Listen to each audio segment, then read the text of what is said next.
പ്രതിപക്ഷ നേതാവ് പറയുന്നത് ആരും കേൾക്കണ്ടേ? കഴിഞ്ഞ ദിവസം പാർട്ടി പത്രമായ ദേശാഭിമാനിയിലും പാർട്ടിയുടെ ചാനലായ കൈരളിയിലും വന്ന കാർഡുകളാണിവ. കാരണം കഴിഞ്ഞ ദിവസം വയനാട് തുരങ്കപാതയോട് ചേർന്ന് മണ്ണിടിഞ്ഞത് വാർത്ത നമ്മളെല്ലാം കണ്ടതാണ്. മലയാളി സമൂഹം ഞെട്ടലോടെയാണ് ആ വാർത്തകളെല്ലാം കേട്ടതും.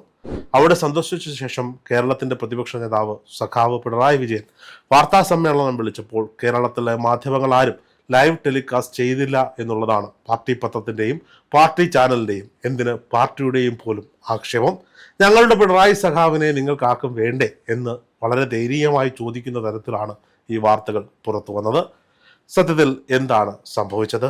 കൈരളി ടിവിയേക്കാൾ വലിയ ഇടതുപക്ഷ മാധ്യമമായി കഴിഞ്ഞ 10 വർഷക്കാലം പ്രവർത്തിച്ച റിപ്പോർട്ടർ ടിവിയും ന്യൂസ് മലയാളം 24/7 പോലും പിണറായി വിജയന്റെ വാർത്താ സമ്മേളനം 1 മിനിറ്റ് പോലും ടെലികാസ്റ്റ് ചെയ്തില്ല. എന്നാൽ എപ്പോഴും കോൺഗ്രസിന് അനുകൂലമായി വാർത്തകൾ കൊടുക്കുന്ന മാധ്യമം എന്ന ആക്ഷേപം കേൾക്കുന്ന മനോരമ 8 മിനിറ്റ് നേരം പിണറായി വിജയന്റെ വാർത്താ സമ്മേളനം ലൈവ് ടെലികാസ്റ്റ് ചെയ്തു. കൈരളി ടി വി ആകട്ടെ 55 മിനിറ്റും. അതുകൊണ്ടാണ് ഞാൻ കൃത്യമായി പറഞ്ഞത്, ഏകദേശം 1 മണിക്കൂറോളം നീണ്ടുനിന്ന വാർത്താ സമ്മേളനമായിരുന്നു അത് ടെലികാസ്റ്റ് ചെയ്യാൻ മലയാളത്തിലെ മാധ്യമങ്ങൾക്കാർക്കും താല്പര്യമില്ലത്രേ. സ്വാഭാവികമായും ഈ പരാതി അത് ഉന്നയിക്കപ്പെടേണ്ടത് തന്നെയാണ്. കാരണം കേരളത്തിന്റെ പ്രതിപക്ഷ നേതാവ് അത്രത്തോളം ജനപ്രീതിയുള്ള നേതാവാണ് എന്നുള്ള കാര്യത്തിൽ ആർക്കും സംശയമൊന്നുമില്ല. പക്ഷേ ഒരു മാധ്യമം ഒരു പ്രോഗ്രാം ടെലികാസ്റ്റ് ചെയ്യണമെങ്കിൽ അവർക്ക് അവരുടെ സാമ്പത്തിക ലാഭവും പ്രേക്ഷകരുടെ താല്പര്യവും ഒക്കെ പരിഗണിച്ചിട്ടായിരിക്കും. 1 മണിക്കൂർ നേരം പിണറായി വിജയന്റെ വാർത്താ സമ്മേളനം ടെലികാസ്റ്റ് ചെയ്താൽ അത് കാണാൻ ആരും ഉണ്ടാകില്ല. ആ 1 മണിക്കൂർ നേരം ചാനലിന്റെ റേറ്റിംഗ് കുത്തനെ ഇടിയുമെന്ന് എല്ലാ മാധ്യമ മുതലാളിമാർക്കും കൃത്യമായി അറിയാം. പ്രായാധിക്യമാകാം, അല്ലെങ്കിൽ അദ്ദേഹത്തിന്റെ ശൈലിയാകാം. മുഖ്യമന്ത്രി ആയിരുന്ന സമയത്ത് കോവിഡും നിപ്പയും ഒക്കെ പടർന്നു പിടിച്ചപ്പോൾ എല്ലാ ദിവസവും വൈകുന്നേരങ്ങളിൽ TV സ്ക്രീനുകളിൽ നിറഞ്ഞു നിന്നിരുന്ന പിണറായി വിജയനെ നമുക്ക് ഓർമ്മയുണ്ട്. അന്ന് നാടിന്റെ ആവശ്യത്തിന് അദ്ദേഹത്തെ പാർട്ടിയുടെയോ കൊടിയുടെയോ മുന്നണിയുടെയോ ഒന്നും വ്യത്യാസം നോക്കാതെ കേട്ടിരുന്നവരാണ് മലയാളികൾ. എന്നാൽ പ്രതിപക്ഷ നേതാവായതിനു ശേഷം അദ്ദേഹം ഉന്നയിക്കുന്ന കാര്യങ്ങളിൽ ജനങ്ങൾക്ക് താല്പര്യമില്ലാതായിരിക്കുന്നു. 2 മാസം മാത്രം പ്രായമുള്ളൊരു സർക്കാർ, VD സതീശൻ സർക്കാർ നാട് ഭരിക്കുമ്പോൾ കഴിഞ്ഞ 10 വർഷക്കാലം കൊണ്ട് ഈ പ്രതിപക്ഷം, ഇന്നത്തെ പ്രതിപക്ഷം, അന്നത്തെ ഭരണപക്ഷം ചെയ്തു കൂട്ടിയതിനൊക്കെയും മറുപടി പറയേണ്ടത് VD സതീശനാണ് എന്ന തരത്തിലേക്കാണ് ഓരോ പ്രതിപക്ഷ നേതാക്കന്മാരുടെയും പ്രതിപക്ഷ നേതാവിൻ്റെയും പ്രതിപക്ഷ MLA-മാരുടെയും ഒക്കെ വാർത്താ സമ്മേളനങ്ങൾ. മുഹമ്മദ് റിയാസിന്റെ ഫേസ്ബുക്ക് പോസ്റ്റുകൾ പരിശോധിച്ചാൽ നമുക്ക് കൃത്യമായി മനസ്സിലാകും. അദ്ദേഹം ജനകീയ പ്രശ്നങ്ങൾ എന്ന തരത്തിൽ മുന്നോട്ട് വെക്കുന്ന, ഉന്നയിക്കുന്ന, സർക്കാരിനോട് ആവശ്യപ്പെടുന്ന ഫേസ്ബുക്ക് പോസ്റ്റുകളുടെ എല്ലാം അടിയിൽ വരുന്ന കമന്റ് ബോക്സുകളിൽ കഴിഞ്ഞ 10 വർഷക്കാലവും കഴിഞ്ഞ 5 വർഷക്കാലവും താങ്കൾ ആരായിരുന്നു? താങ്കൾ 5 വർഷക്കാലം സൂപ്പർ മുഖ്യമന്ത്രി ചമഞ്ഞില്ലേ? ഇനി 5 വർഷക്കാലം സൂപ്പർ പ്രതിപക്ഷ നേതാവാകാനാണോ ശ്രമം? ഭരണം ഞങ്ങൾ UDF-ന് കൊടുത്തെങ്കിൽ UDF-ന് അറിയാം ഭരിക്കാൻ, നിങ്ങളുടെ ഉപദേശം വേണ്ട എന്ന തരത്തിലുള്ള കമന്റുകൾ കൊണ്ട് ഇവരുടെ സോഷ്യൽ മീഡിയ അക്കൗണ്ടുകൾ മുഴുവൻ നിറയുന്ന കാഴ്ചയാണ് കഴിഞ്ഞ ദിവസങ്ങളിൽ നമ്മൾ കണ്ടത്. പിണറായി വിജയനെ കേട്ടിരിക്കാൻ ആളില്ല. കാരണം അദ്ദേഹത്തിന്റെ ശൈലിയോ അല്ലെങ്കിൽ ബോറടിപ്പിക്കുന്ന തരത്തിലുള്ള സംസാരമോ അല്ലെങ്കിൽ ജനപക്ഷത്ത് നിന്നുള്ള സംസാരം അല്ല എന്നുള്ളതോ ആകാം കാരണം ഏതായാലും ഞങ്ങൾ അസ്വസ്ഥരാണ് സാർ. ഞങ്ങൾ എന്നാൽ ഇടതു സൈബർ ഇടങ്ങൾ അസ്വസ്ഥരാണ്.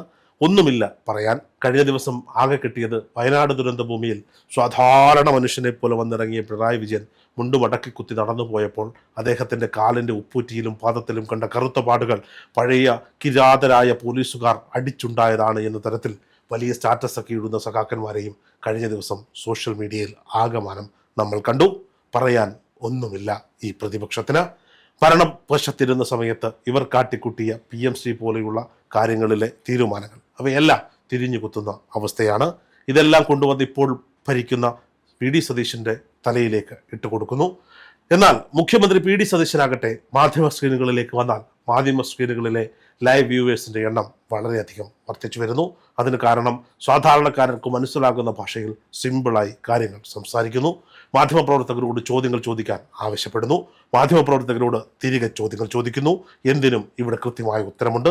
മാധ്യമപ്രവർത്തകർ ചോദ്യങ്ങൾ മറന്നുപോയാൽ അവരെ അത് ഓർമ്മിപ്പിച്ച് ചോദിപ്പിക്കുന്നു. സാധാരണക്കാർക്ക് മനസ്സിലാകുന്ന രീതിയിൽ ഉദാഹരണങ്ങൾ നിരത്തിയാണ് VD സതീശന്റെ ഓരോ വാർത്താ സമ്മേളനങ്ങളും മുന്നോട്ട് പോകുന്നത്. അങ്ങനെ പോകുന്ന വാർത്താ സമ്മേളനങ്ങൾ ആർക്കാണ് കാണാതിരിക്കാൻ സാധിക്കുക? സ്വാഭാവികമായും മുഖ്യമന്ത്രിയുടെ വാർത്താ സമ്മേളനങ്ങൾ ഇവിടുത്തെ ജനങ്ങൾ, മാധ്യമങ്ങൾ അത് ടെലികാസ്റ്റ് ചെയ്യുന്നു. ജനങ്ങൾ കൃത്യമായി കാണുന്നു. സഭ കൂടുമ്പോൾ, അതായത് കേരള നിയമസഭ കൂടുമ്പോൾ യൂട്യൂബിൽ ട്രെൻഡിങ് ആകുന്നത് സഭാ TV-യിലെ വിഷ്വൽസ് ആണ്. ഒട്ടുമിക്ക ഓൺലൈൻ സോഷ്യൽ മീഡിയ ചാനലുകളുടെയും മുഖ്യധാരാ മാധ്യമങ്ങളുടെ സോഷ്യൽ മീഡിയ ഹാൻഡിലുകളിലുമൊക്കെ സഭാ TV-യുടെ ക്ലിപ്പുകൾ വളരെ വലിയ രീതിയിൽ വൈറലാകുന്ന കാഴ്ച പോയ വാരത്തിൽ നമ്മൾ കണ്ടു. കാരണം ഭരണപക്ഷത്തിരിക്കുന്ന ഓരോ അംഗങ്ങളും കൃത്യമായി ജനങ്ങളെ കയ്യിലെടുത്തുകൊണ്ട് സംസാരിക്കുമ്പോൾ അത് സോഷ്യൽ മീഡിയ ഇടങ്ങളിൽ ട്രെൻഡ് ആവുകയാണ്. മുഖ്യമന്ത്രിയുടെയും ഒപ്പം 102 ഭരണപക്ഷ MLA-മാരുടെയും പ്രസംഗങ്ങൾക്ക് മറുപടി കൊടുക്കാൻ കഴിയാതെ അസ്വസ്ഥരാകുന്ന പ്രതിപക്ഷം സഭ വിട്ടു പോകേണ്ടുന്ന സാഹചര്യം പോലും ഉണ്ടാകുന്ന കാഴ്ച കഴിഞ്ഞ ദിവസങ്ങളിൽ നമ്മൾ കണ്ടു. തീവ്ര ഇടത് സൈബർ ഹാൻഡിലുകൾക്കും അന്തംകമ്പികൾക്കും മാത്രമാണ് അതുകൊണ്ട് എന്തെങ്കിലുമൊക്കെ സ്റ്റാറ്റസ് ഇടാനും ആഘോഷിക്കാനും സാധിക്കുന്നത്. ഇന്നത്തെ പ്രതിപക്ഷത്തിൻ്റെ മറുപടി പ്രസംഗങ്ങൾ, ആരോപണങ്ങൾ ഇവയൊക്കെ മഴയത്തു നനയുന്ന ഓലപ്പടക്കങ്ങളായി പോകുന്ന കാഴ്ചയാണ് കഴിഞ്ഞ വാരം കേരളത്തിൽ നമ്മൾ കണ്ടത്. കൈരളി TV-യുടെയും ദേശാഭിമാനിയുടെയും സോഷ്യൽ മീഡിയ കാർഡുകൾ കണ്ടപ്പോൾ സത്യത്തിൽ സങ്കടമാണ് തോന്നിയത്. 10 വർഷക്കാലം മുഖ്യമന്ത്രി ആയിരുന്ന ഒരാൾ, 10 വർഷക്കാലം മാധ്യമപ്രവർത്തകരെയും മാധ്യമങ്ങളെയും കണ്ടുകൂടാതിരുന്ന ഒരാൾ, മാധ്യമപ്രവർത്തകരോട് പലപ്പോഴും കടക്കുപുറത്ത് എന്ന് പറഞ്ഞ ഒരാൾ, അദ്ദേഹം ഇന്ന് തൻ്റെ വാർത്താക്കുറിപ്പുകൾ, തൻ്റെ പത്രസമ്മേളനങ്ങൾ ഒന്നും മാധ്യമങ്ങൾ ക്യാരി ചെയ്യുന്നില്ല എന്ന് പരാതി പറയുന്നു. PRD-യിൽ നിന്ന് ലക്ഷങ്ങളും കോടികളും ഈ ചാനലുകളിലേക്ക് മുഖ്യമന്ത്രി ആയിരുന്ന കാലത്ത് ഒഴുക്കി കൊടുത്ത ഒരു നേതാവാണ് സാർ. മാധ്യമങ്ങളോടാണ് അദ്ദേഹത്തെ ഇങ്ങനെ ആക്ഷേപിക്കരുത്, ഇങ്ങനെ അവഹേളിക്കരുത്, ഇങ്ങനെ അവഗണിക്കരുത്. കാണാൻ ആളില്ലാതിരിക്കുന്നത് സ്വാഭാവികമായ കാര്യമാണ്. എങ്കിലും കാണിക്കുവാനുള്ള ധാർമ്മികമായ ബോധം നിങ്ങൾക്കുണ്ട്. ഇത് കാണിച്ചാൽ ജനങ്ങൾ കാണില്ലെന്നും PRD-യിൽ നിന്ന് പണം ലഭിക്കില്ലെന്നും ഉത്തമ ബോധ്യമുള്ള മാധ്യമങ്ങളാണ് മാറ്റി നിർത്തുന്നത്. കൃത്യമായി പറയട്ടെ, അറ്റ്ലീസ്റ്റ് റിപ്പോർട്ടർ TV-യും News 24/7 മലയാളവുമെങ്കിലും പ്രതിപക്ഷ നേതാവ് പിണറായി വിജയന്റെ വാർത്താ സമ്മേളനങ്ങൾ ലൈവായി കാണിക്കണം. കാരണം നിങ്ങളാണ് അദ്ദേഹത്തിന് വേണ്ടി, അദ്ദേഹത്തിൻ്റെ പ്രസ്ഥാനത്തിന് വേണ്ടി ഏറ്റവും കൂടുതൽ വാദിച്ച മാധ്യമപ്രവർത്തകർ. സാധാരണക്കാർക്ക് അങ്ങനെയല്ല എന്ന് തോന്നുമെങ്കിലും അത് അങ്ങനെ തന്നെയാണ്. ഇന്ന് നിങ്ങൾ സർക്കാരിനൊപ്പമാണ്, ജനങ്ങൾക്കൊപ്പമാണ് എന്ന തരത്തിൽ തോന്നിപ്പിക്കുന്നു. പക്ഷേ ഇപ്പോഴും നിങ്ങളുടെ ചായ്വ് ഇടത്തോട്ട് തന്നെയാണ്.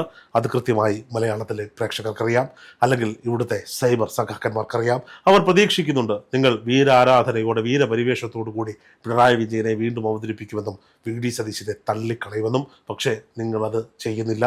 സങ്കടമുണ്ട് കേട്ടോ. നിങ്ങൾ എന്തിനാണ് ഇങ്ങനെ ആമാദിക്കുന്നത്? വരിക, സജ്ജരാവുക, സഖാവിന് വേണ്ടി പ്രവർത്തിക്കുക. ഇല്ലെങ്കിൽ ഈ പറയപ്പെടുന്ന പാർട്ടി പത്രത്തിൻ്റെയും പാർട്ടി പ്രവർത്തകരുടെയും രോദനം ഇങ്ങനെ തുടർന്നുകൊണ്ടേയിരിക്കും. ആ രോദനത്തിൻ്റെ ആവശ്യം നമുക്കുണ്ടോ?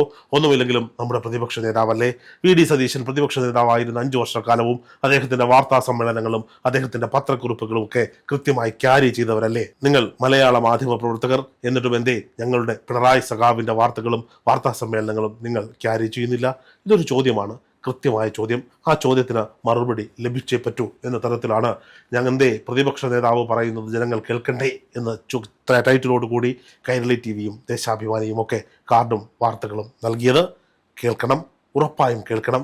പക്ഷേ ജനങ്ങൾക്ക് മനസ്സിലാകുന്ന ഭാഷയിൽ വേണം മറുപടി പറയാൻ. വളരെ പതുക്കെ, ഞെക്കി ഞെരുങ്ങി, പഴയ ധാർഷ്ട്യം മറച്ചു വെച്ചുകൊണ്ട് ഒരു പുതിയ മുഖം നൽകിക്കൊണ്ടൊക്കെ പറയാൻ ശ്രമിച്ചാൽ ജനങ്ങൾ അത് തള്ളിക്കളയും എന്ന കാര്യത്തിൽ സംശയമൊന്നുമില്ല. അത് തന്നെയാണ് ഈ നാട്ടിൽ നടന്നുകൊണ്ടിരിക്കുന്നതും. സങ്കടപ്പെട്ടിട്ട് കാര്യമില്ല. ഇത് അയാളുടെ കാലമാണ്, സതീശൻ്റെ കാലം. വടശ്ശേരി ദാമോദര മേനോൻ മകൻ സതീശൻ്റെ കാലം, കേരള മുഖ്യമന്ത്രിയുടെ കാലം. ഇന്ന് മുഖ്യമന്ത്രിയെ കേൾക്കാനേ മാധ്യമങ്ങളുള്ളൂ. കാത്തിരിക്കുക, കാലം വരും. നിങ്ങൾ ജനങ്ങൾക്കൊപ്പം ജനകീയ സമരങ്ങൾ ഏറ്റെടുത്തുകൊണ്ട് മുന്നോട്ട് വരിക. അല്ലാതെ വെറുതെ ഷോ കാണിക്കാൻ വേണ്ടി ഓരോരോ വിഷയങ്ങൾ പറഞ്ഞിട്ട് കാര്യമില്ല. ജനകീയമായ പ്രശ്നങ്ങൾ, നിങ്ങളുടെ കയ്യിൽ കറപുരളാത്ത വിഷയങ്ങൾ നിങ്ങൾ ഉന്നയിച്ചുകൊണ്ട് ജനങ്ങൾക്കൊപ്പം നിൽക്കുക. മാധ്യമങ്ങൾ നിങ്ങളിലേക്ക് മടങ്ങി വരുന്ന കാലം വിദൂരമല്ല സാർ.